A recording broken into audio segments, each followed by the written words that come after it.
Hey guys, юу яцхан шинэ өдрийн мэнд хүргэе. За тэгэхээр өнөөдөр хэдүүлэн бас сонирхолтой зүйл үзнэ. Юу вэ гэхээр төгөлдөр хуураар хэрхэн крашаа найрах вэ? Тэрнээс гадна өмнө хэдүүлэн нод унш сурсан шүү дээ. За тэрийн та бүхэн дараагийн хэсэг та бүхэн сурсан байх гэж бодож байна. За одоо тэр нотон дээр байсан жижигхэн тэмдэглэгээнүүд шүү дээ. Нэрийг одоо ер нь яаж тоглох вэ гэдэг талаар та бүхэн товчхон хэлж өгнө. Ноц тэмдэглэгээнүүд гэх юм уу да тийм. Иймэрхүү зүгээр л нэг нот тоглоод байхгүйгээр илүү амьлуулах үүднээс тэмдэглэгээнүүдийг хийж өгдөг байгаа. За тэднийг нэг мөчлөнд та бүхэнд би одоо тайлбарлаж өгье. Нэмэлтийг дуустал үзээрэй. Сүүлд нь маш гоо сонирхолтой юм байгаа шүү. За тэгээ шууд хичээл рүү орцгоё.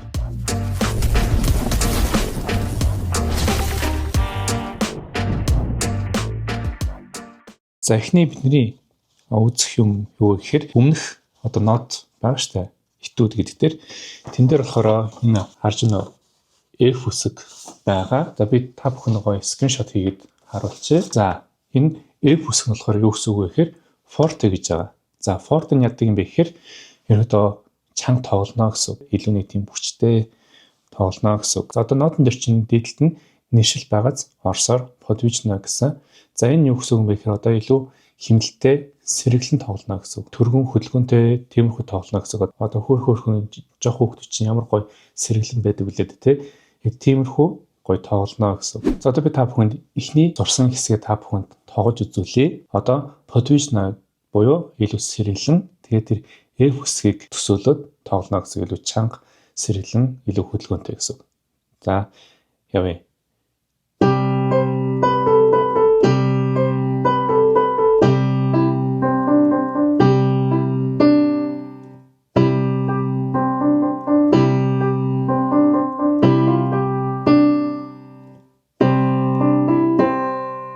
За ийм байдлаар илүү хүчтэй сэргэлэн тоглоно гэсэн. За одоо яаж илүү амьдуулах вэ гэхээр одоо эхний тэр соль до силя гэдэг хэсэг байгаа шүү дээ.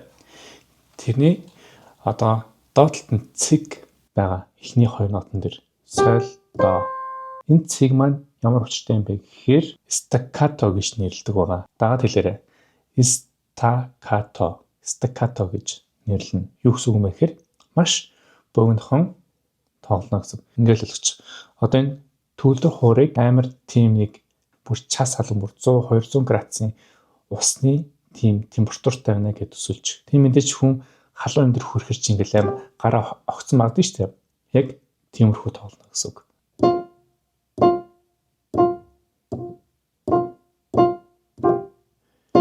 Хит их ингээд дишиг биш те. Ингээд ерөөдөө мэдгэдэгхүүц маш богинохон.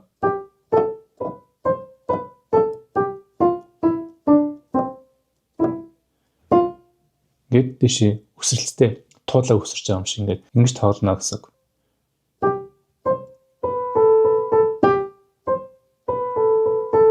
Дараагийн хэсэг маань сүүлийн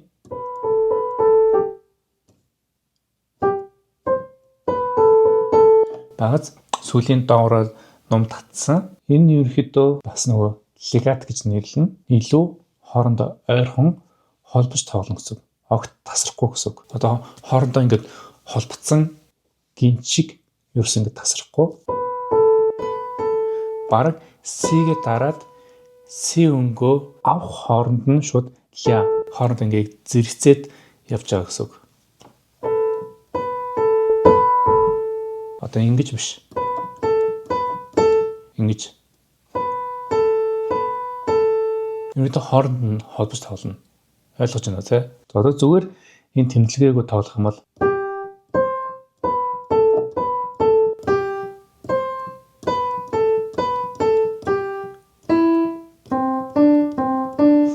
ийм болж байгаа тийм үү? За илүү гоё амьдлуулах юм бол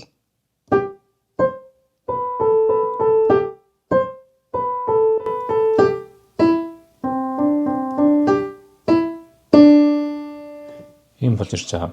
Илүү гоё авлаад эхэлж байгааз. За дараах нь F гэдэг нь болохоор forte гэж байгаа тийм үү. За тэр нь болохоор чанга гэж байгаа юм чинь мэдээж чанган эсрэг сул байдаг. За чанга сулын бас гол гэж байдаг тийм үү. Аливаа ямар нэгэн зүйлийн эсрэг тал гэж байна. Эсвэл яг голын баланслсан тийм нэг зүйл байдаг тийм үү. За төвлөр урдаар ч гэсэн бас яг тийм хүн байдаг. За одоо хэдүүлээ чанга тоглохыг сурсан бол одоо хэдүүлээ жоохон тэрийгэ багасгаад дунд зэрэг болгоё. За тэр нь ямар тэмдэглэгээ вэ гэхээр MF гэсэн үг. Mezzo forte гэж нэрлэж байгаа. M нь болохоор mezzo гэж нэрлэж байгаа. F нь болохоор forte-гоор л байж байгаа. За энэ болохоор F-ийг бодвол жоохон соловтор гэсэн үг. Ерөнхийдөө чангавтар тоглоно гэсэн үг. За тэр нь болохоор дараагийн юу байгаа? Ийм биш.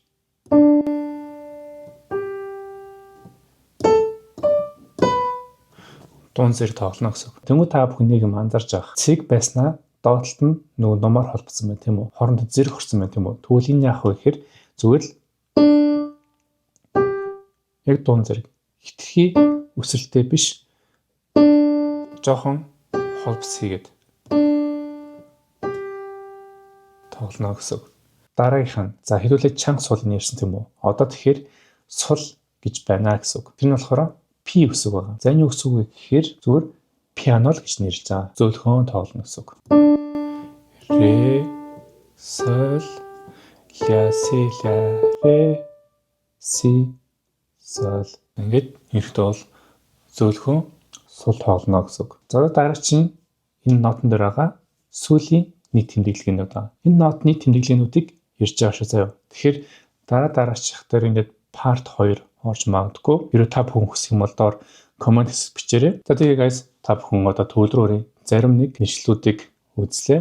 Ерөнхийдөө яг тухайн зохиол маань яаж амжилж байгааг та бүхэн харсан байх. За одоо хэдүүлээ шууд крашаа яаж найрах вэ талаар үзцгээе. Түр байж байгаа guys. За цаашаа явахаас өмнө би нэг бяцхан нэг уриалга хэлэх гэсэн. За юу вэ гэхээр удахгүй дараа 7 хоног цагаан сар болгож байгаатай холбоотой нэгэн тийм яриа яваадсан.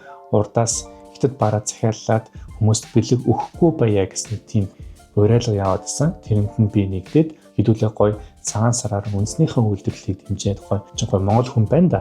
Хэдүүлээ гоё Монгол бэлгээрээ гоё Монгол үндэсний үйл уламжлалаа дээдлээд гоё тийм бие биедээ золготой гоё Монгол бэлэг өгөө гэсэн тийм бяцхан уриалга хэлгэсэн. За тэр бэлгийн юу гэдгийг гоё аймс ч юм уу эсвэл гоё Монгол шоколад чихэр байж болно. Тийм тэгээд би бас нэг сонирхолтой нэг бэлгийн багц харсан. Тэрхүү багц дотор юу байгаа юм бэ гэхээр ардын зан үйл аж төрх арга ухаан болон Монгол ардын домог үлгэр, Монгол ардын үлгэр гэдэг номны сар шинийн бэлгийн номын багц гарсан байна лээ. Номны багцын үн 27,000 гэж байгаа. Тэгээ бас та бүхэн энэ номны багцаасаа аваад гоё хамаатны дүү гэдэг юм эсвэл хүүхдтэй хүнд гоё бэлгэлэхэд хөөрхөн бэлэг болох байх гэж би бодож байна. За тэгээд та бүхэн гоё сар шиндээ сайхан шиндлээрээ ингээд бичлэгрүүгээ эргээд орцгаая. За одоо ерөөдөө краш ерөөдөө яаж найрах вэ гэхээр маш амархан. Одоо ингээд төвлөрөөр дээр хар цагаан даралт гэж байсан шүү дээ. Хэдүүлээ цагаан даралтуудыг үзсэн тийм үү? Өнөөдөр хэдүүлээ хар даралтуудаа үзнэ. За нийт 7 их шиг байдаг тийм үү? Үндсэн 7 их шиг. До ре ми фа сол ля си. За тэрнээс гадна энэ хар даралтууд маань үүсмэл 5 их шиг гэж нэрлэж байгаа. Мэдтэй нийт 12 өнгө байдгаа гэсэн үг. Одоо хэдүүлээ өмнө чинь ахтаа үтсэн шүү дээ. Тоогоос дараачийн нэрийн бүдүүнд хүртэл. Ерөнхийдөө нэг октав дотроо 12 өнгө байдаг байх нэ. Өмнө хэдүүлээ 7 гэж авчихсан шүү дээ. Одоо тэр нь ингээд задраад үүсмэл 5 хар даралт нь орж ирээд нийт 12 өнгө байдаг байх нь шүү. Хар даралтыг яг юу гэж нэрлэдэг юм бэ гэхээр та бүхнийг хоёр зүйлийг бичээд авчих. Тэр нь юу вэ гэхээр чагт байгаа. Тэнгүүтээ жижигхэн бие үсэг англи бие үсэг зурчих. За энэ ерөөдөө юу гэсэн үг юм бэ гэхээр за чагт нь болохоор диез гэж нэрлэж байгаа. За бие болохоор бемол гэж нэрлэж байгаа. За одоо энэ юу гэсэн үг юм бэ гэхээр хэдүүл одоо ингэ нот унш сурсан шүү дээ. За тэрнийхээ яг нотныхоо баруун талд нь диез юм уу чагт гэсэн тэмдэглэгийг нь хийж өгч байгаа. За тэрийг нь яаж тоглох вэ гэхээр одоо жишээ нь C буюу до өнгө байгаа тийм үү. Тэрнийхээ дээр баруун хэсэгт нь чагт байлаа. Энийг юу гэж унших вэ гэхээр до диез гэж уншина гэсэн үг. За диез нь ямар үүрэгтэй юм бэ гэхээр хагас нот дийшлүүлнэ гэсэн үг. Хагас нот. Харин бемол нь яг вэ гэхээр хагас нот доошлуулна гэсэн үг. Ойлгомжтой юу? Одоо жишээ нь до диез гэж явах юм бол энэ доо дээрээ дарахгүй дийцэхээр шууд хар дарал дээрээ дарна гэсэн үг. Доо дийц гэсэн та бүхэн нотон дээр харах юм бол энэ дээрээ дарна гэсэн үг. Одоо доо нот маань одоо сойд төлхөө төр хэдүүлээ үзсэн шүү дээ. 5 шугамын доо талд нь нэмэлт шугам зураад бүөрхий тэмдэглэж байгаа. Тэр нь энэ доо хэлж байгаа. За тэр маань хажуу талдаа дийц буюу чагт гэсэн тэмдэглэгээ гараад ирэх юм бол энэ хар дээрээ дарна гэсэн үг. Ойлгомжтой юу? Дараа нь ре дийц гэх юм бол яах вэ? Ре өнгө маань энэ байна тийм үү? Тэгвэл энийг хагас дэвшлүүллээ. За энэ дээр дарж байгаа гэсэн үг. Ойлгомжтой юу? За дараа нь яах вэ гэхээр ми өнгө дээр дийц гэх юм бол ми өнгө маань энэ тийм үү? Тэгэхээр ми буюу фа өнгө хоёрын голд нь хар даралт байхгүй тийм үү? Тэгэх юм бол шууд энэ ми дийц гэх юм бол шууд энэ дээр дарахгүй шууд фа өнгөн дээрээ дарна. Ойлгомжтой юу?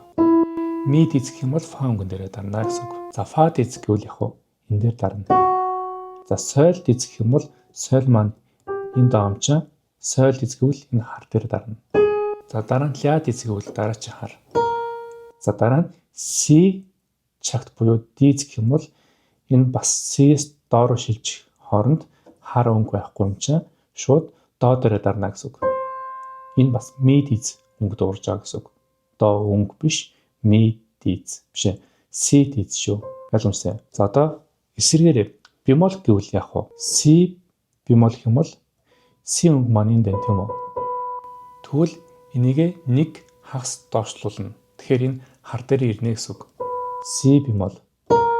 За дараа нь ля бемол гэх юм бол ля маань энэ дээ. Тэгвэл энэ хар дээрээ дарна гэсэн үг. Нэг доошлуулад нэг хар дээр дарна гэсэн үг. Тэгээ та бүхэн нэг юм анзаараарай. За энэ голын хар даралт дээр ля бемол дуурах нь эсвэл сойл дийц дуурж болох нэ гэсэн үг. Сойл ч энэ өнгө тийм үү? Дийц гэвэл дээшээ нэг дээшлэнэ. За ля бемол гэх юм бол ля маань энд байна. Бемол гэх юм бол нэг доошоо. Тэгэхээр энд хоёр өнгө дуурж болох нэ гэсэн үг. Ля бемол эсвэл сойл дийц. За ерөөдөө тухайн нотноос хамаардаг. Тухайн нотон дээр ля бемол гэж явах юм бол энэ дээрээ дарна. Сойл дийц гэх юм бол бас энэ дээрээ дарна гэсэн үг. Тухайн нотон дээр чинь ямар тэмдэглэгээ байна тэргээл дагаж явна гэсэн үг. Тэрнээс бол та бүхний толгойг эргүүлэхээр ля бемол гэснээр дараагийн нот нь сойл дийц гэдэг ч юм уу тийм байхгүй. Тэгэхээр ля бемол сойл дийц гих мэтлээ явна гэсэн үг. Одоо та бүхэн ойлгосон байх гэж найдаж байна. Хар даралтуудыг болохоор дийц бемолороо олцдог байх нэ. За дараагийн тэмдэглэл нь юу вэ гэхээр нэг тийм дөрвөлжин хэлбэртэй юм шиг тэмдэглэгээ байгаа. Одоо жишээ авбал ля бемол байгаа. Тухайн нотон дээр чинь ля бемол ингээд тоглодоо явж л гэж бодъё л доо. Ля бемол. Тэнгүүд ля бемолын яг дараагийн нот маань нөгөө тэр тэмдэглэгээд гарч ирэх юм бол энэ тоглосон ля бемолоо хүчингү болгочихж байгаа. Тэгвэл шууд ля дээрээ дарна гэсэн үг. Ойлгомжтой юу? Тэнийг дөрвөлжин тэмдэглэгээ гарч ирэх юм бол тухайн өмнө ля бемол тоглож исэн бол тэрийгээд зөвхөн тэр такт дотроо хүчингү тоглоно гэсэн үг. Шууд ля дээр тоглоно гэсэн үг.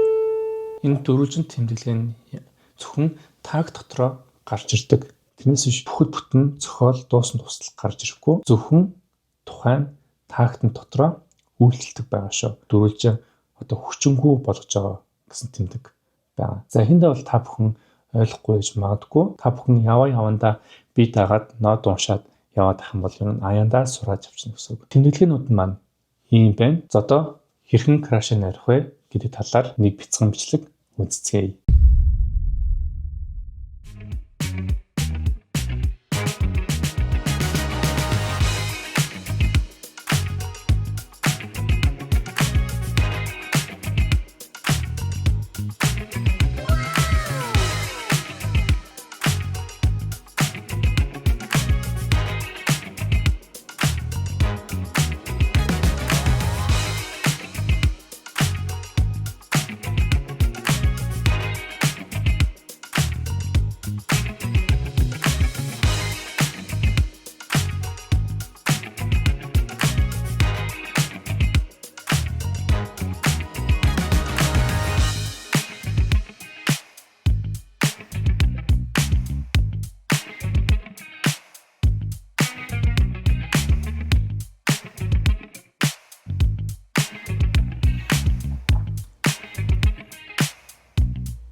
За тэгэхээр та бүхэн саний бичлэгийг үзсэн байх. Тэн дээр болохоор яаж тоглож байгаа вэ гэхээр одоо хэдүүлээ хар даралт үзсэн юм чинь.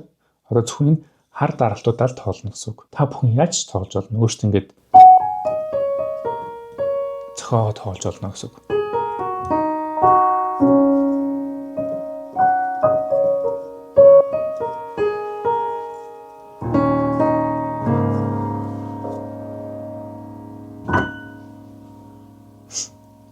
Гихмэчлэн хар даралт маань төвлөр тоглож чаддаг ч байсан, чаддгүй байсан хүмүүс ч гэсэн хамаагүй тоглож чадна гэсэн үг. Зөвхөн хар даралтуудыг ашиглаад.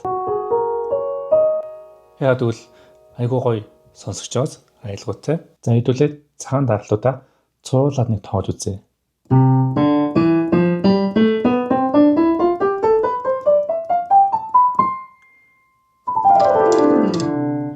Зүгээр л нэг их шиг яваад байгаас 7 их шиг. Зарим хар даралтуудаа цуулж тоглож үзье.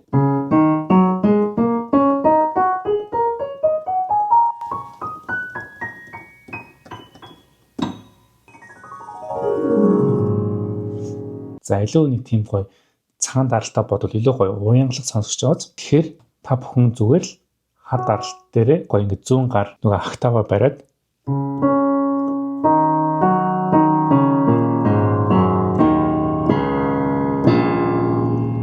явж болно. Баруун гарын үедээ хүснээрээ тоглож болно гэсэн.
За та бүхэн харж байгаа гих мэтлэн ингээд та бүхэн гоё ингээд